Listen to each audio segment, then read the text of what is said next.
penjelasan tentang pohon keputusan.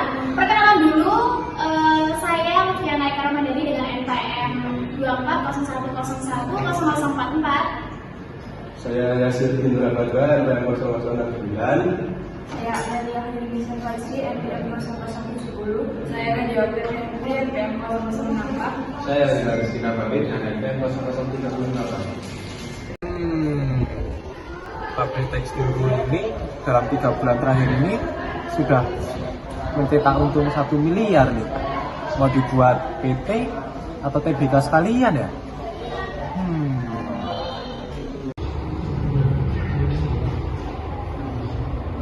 Oke, syarat yang selanjutnya itu membuat nama PT yang belum digunakan oleh perusahaan lain. Lalu selain membuat nama, memiliki nama, kita harus menentukan lokasi tempat PT itu berada. Lalu bidang usaha apa yang akan kita lakukan. Yang selanjutnya itu persyaratan yang selanjutnya diperlukan dokumen.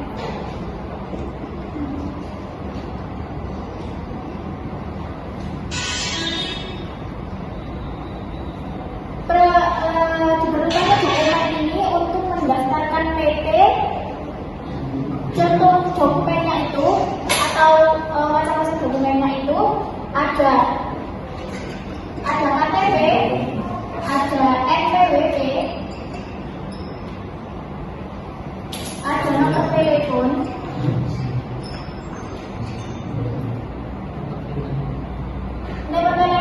dan email perusahaan.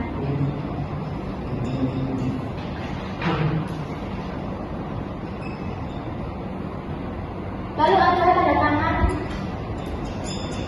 notaris.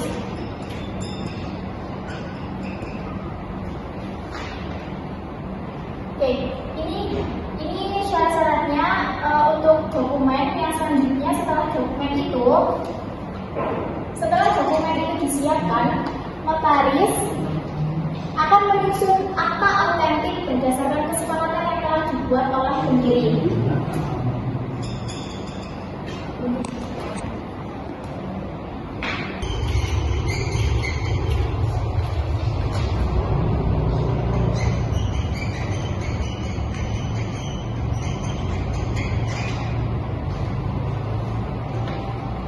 Setelah notaris sudah menyusun akta atas dokumen-dokumen yang sudah kita siapkan, yang selanjutnya itu adalah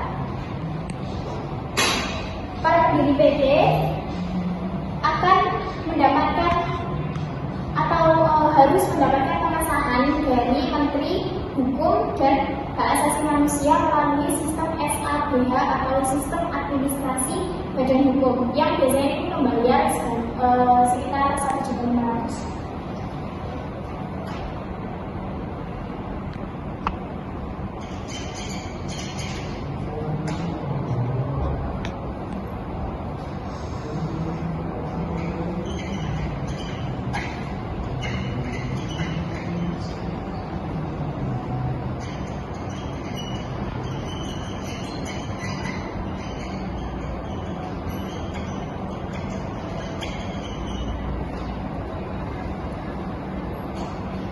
Yang selanjutnya, setelah pengesahan dari badan hukum PT secara otomatis akan mendapatkan SK atau SK PT akan diterbitkan. Lalu PT akan mendapatkan nomor pokok wajib pajak atau NPWP. Lalu NPWP dapat diambil di kantor pajak setempat. Yang NPWP ini gratis, tidak ada pungutan biaya.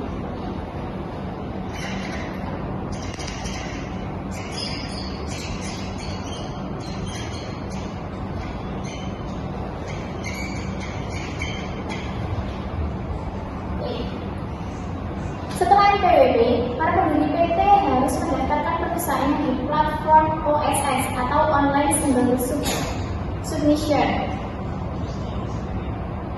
Yang pada platform OSS ini, perusahaan akan mendapatkan nomor induk perusahaan atau NIP serta izin untuk melakukan usaha atau izin komersial tentang penyelenggaraan perizinan berbasis resiko. Yang hal ini NEB itu gratis juga.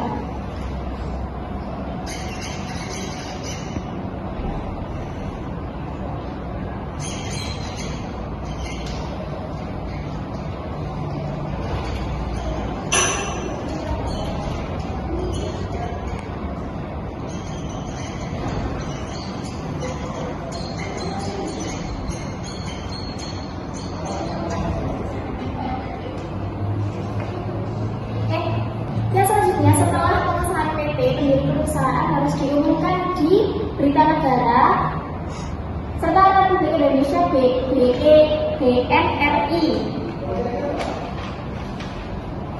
dan tambahan Berita Negara untuk memenuhi asas publisitas. Yang selanjutnya, yang terakhir, para pendiri harus menyusun anggaran dasar atau AD dan anggaran rumah tangga ART perusahaan, serta menetapkan struktur kepengurusan yang terdiri dari direksi dan dewan komisaris sesuai peraturan yang berlaku.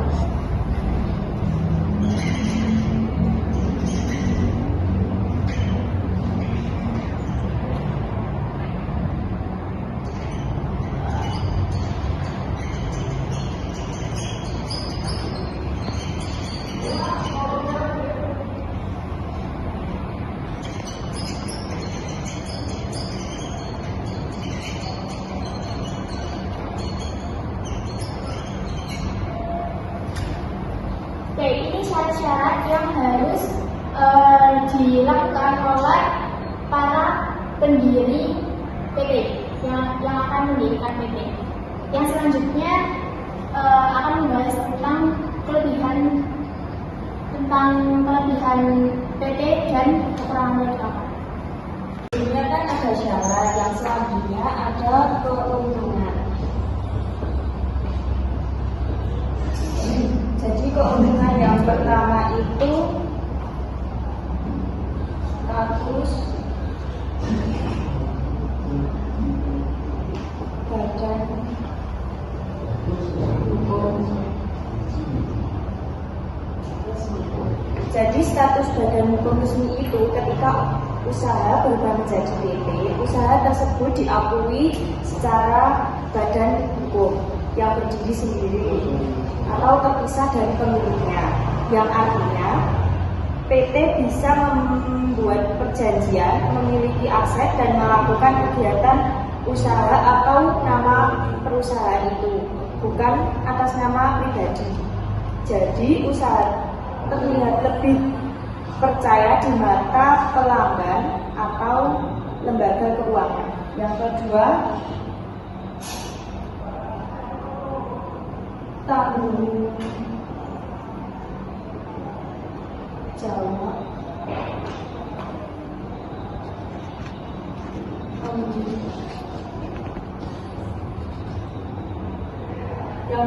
tanggung jawab pemilik terbatas.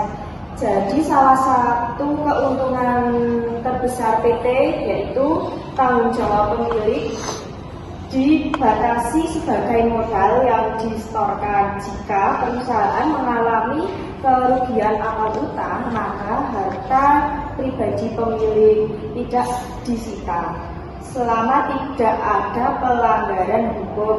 Yang selanjutnya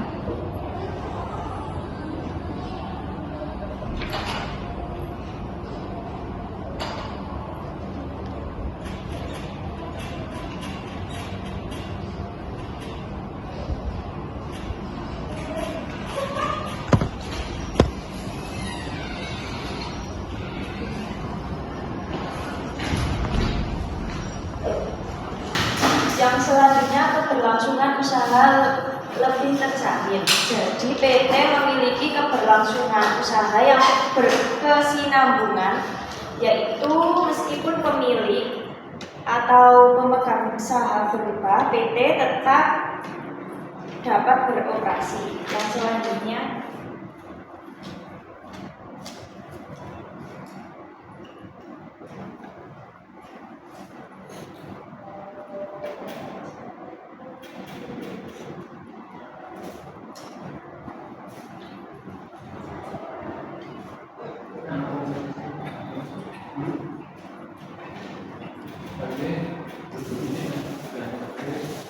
Yang selanjutnya, citra perusahaan lebih profesional.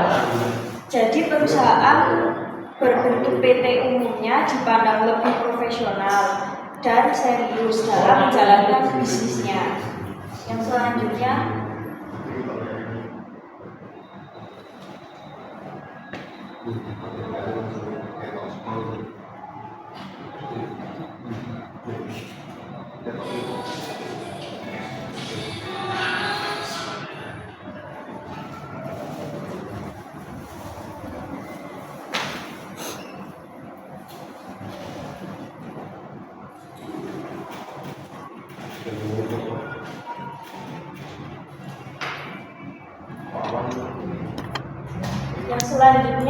lebih mudah mengikuti tender dan kerjasama yang besar.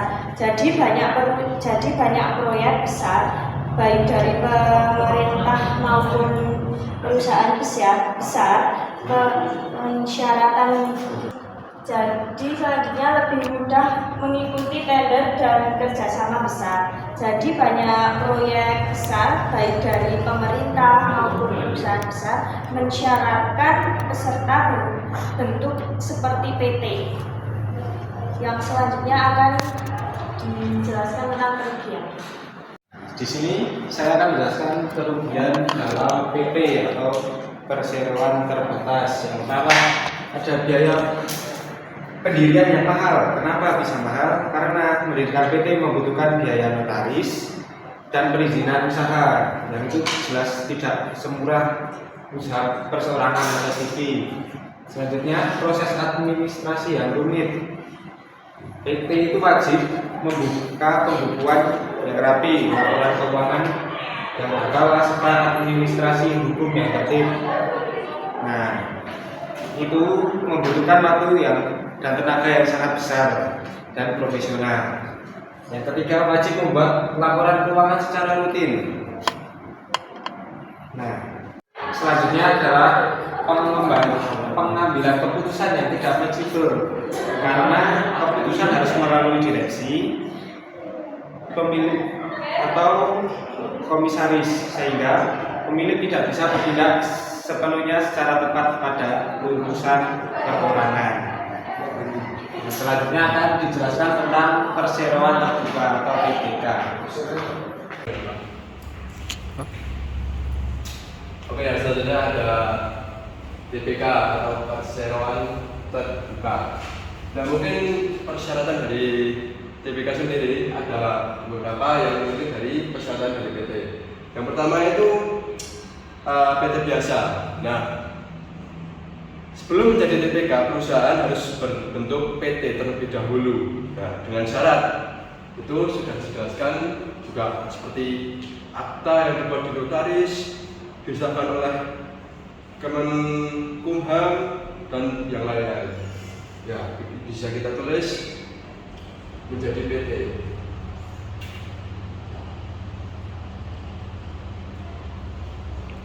Dan syarat yang kedua yaitu tahap persiapan menuju TPK, nah atau go public. Nah, perusahaan harus memenuhi 300 pemegang saham dan perusahaan harus memiliki kurang lebihnya 300 pemegang saham itu. Nah, atau tahap persiapan menuju TPK.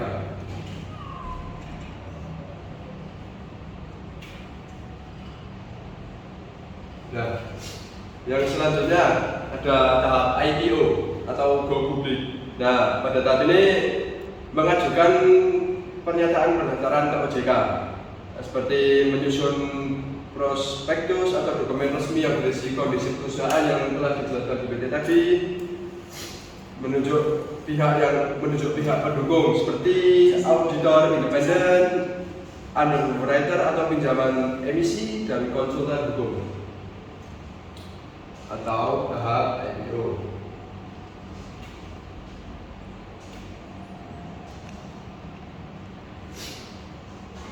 Nah, dalam tahap IPO ini laporan keuangannya juga wajib diaudit atau terbuka.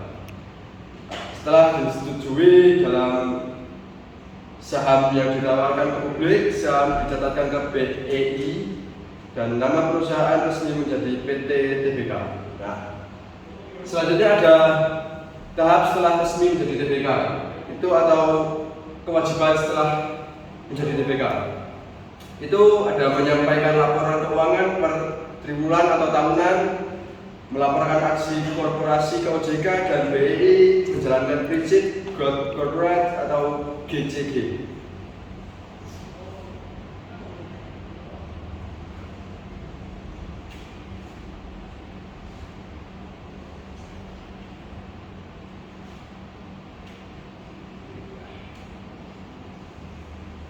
Nah, mungkin persyaratan ini, persyaratan TBK segini saja. Mungkin dari yang menjadi PT tadi sudah dijelaskan juga dalam persyaratan dalam menjadi PT. Ya, mungkin selanjutnya ada keuntungan dari TBK sendiri. Yang selanjutnya ada keuntungan TBK. Kalau di peraturan dalam Undang-Undang Nomor 40 Tahun 2007 Pasal 1 Ayat 8, keuntungannya itu yang pertama,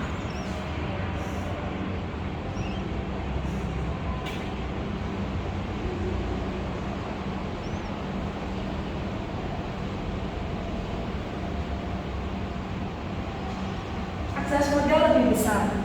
Modal lebih gampang dan besar karena dapat dana dari masyarakat.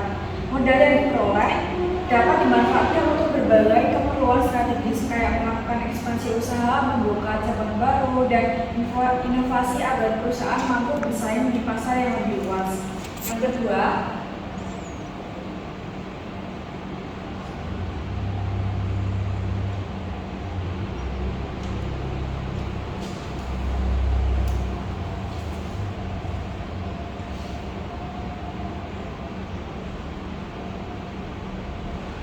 citra dan kredibilitas meningkat. Nama perusahaannya lebih kredibel, itu dianggap lebih profesional, dan biaya ekspansi besar-besaran, misalnya kayak buka cabang atau investasi baru. Hal ini membuat tingkat kepercayaan publik terhadap perusahaan menjadi lebih tinggi. Dengan PT TBK akan mudah memperoleh pinjaman dari bank serta menarik minat investor. Yang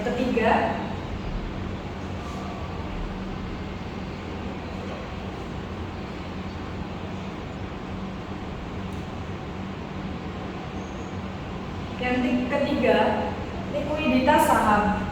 Sahamnya itu bisa dijual belikan, jadi menarik buat investor, pemilik selama bisa mengubah saham menjadi uang tunai. Yang keuntungan terakhir,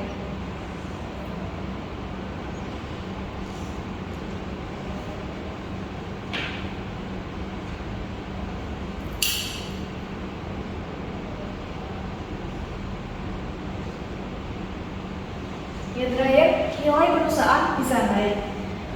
Nilai perusahaan bisa naik kalau kerjanya bagus, itu bisa membuat harga saham meningkat sama market value-nya perusahaannya ikut naik.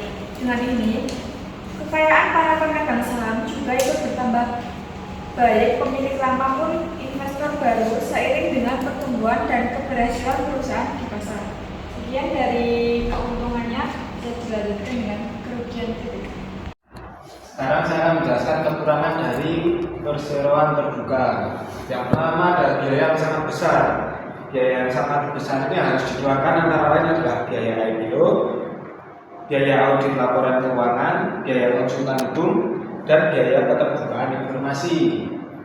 Dan selanjutnya yang kedua adalah kepemilikan yang tersebar. Jadi kalau sudah terbuka itu kepemilikannya itu tersebar sehingga pemilik lama kehilangan kendali penuh dan keputusan harus lewat RUPS. Dan yang ketiga ada kewajiban transparansi. Jadi perusahaan yang sudah terbuka wajib menunjukkan laporan keuangan, strategi bisnis,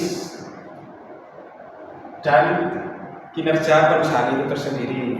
Jadi publik itu harus tahu agar investor itu bisa masuk. Dan yang terakhir adalah tekanan dari investor. Nah, investor ini menekan pemilik perusahaan agar labanya itu stabil. dan kinerjanya terus naik. Jika kinerjanya buruk, saham perusahaan akan ikut turun. Sekian penjelasan dari kekurangan dari perseroan terbuka. Oke, menurut pada analisis ini mempresentasikan tentang nilai atau value yang dicari oleh pemilik. Step. Jika pemilik mengutamakan pertumbuhan skala besar, maka PT TPK adalah hasil akhirnya. Jika pemilik mengutamakan kerahasiaannya, maka PT biasa adalah hasilnya. Setelah saya membuat pohon keputusan, saya memilih untuk membuat PT terlebih dahulu karena keuangan dan kinerja perusahaan yang tidak dipublikasikan. Sekian dari saya. Wassalamualaikum warahmatullahi wabarakatuh. Mungkin cukup sekian yang dapat kami sampaikan tentang pohon keputusan. Semoga bermanfaat bagi semuanya.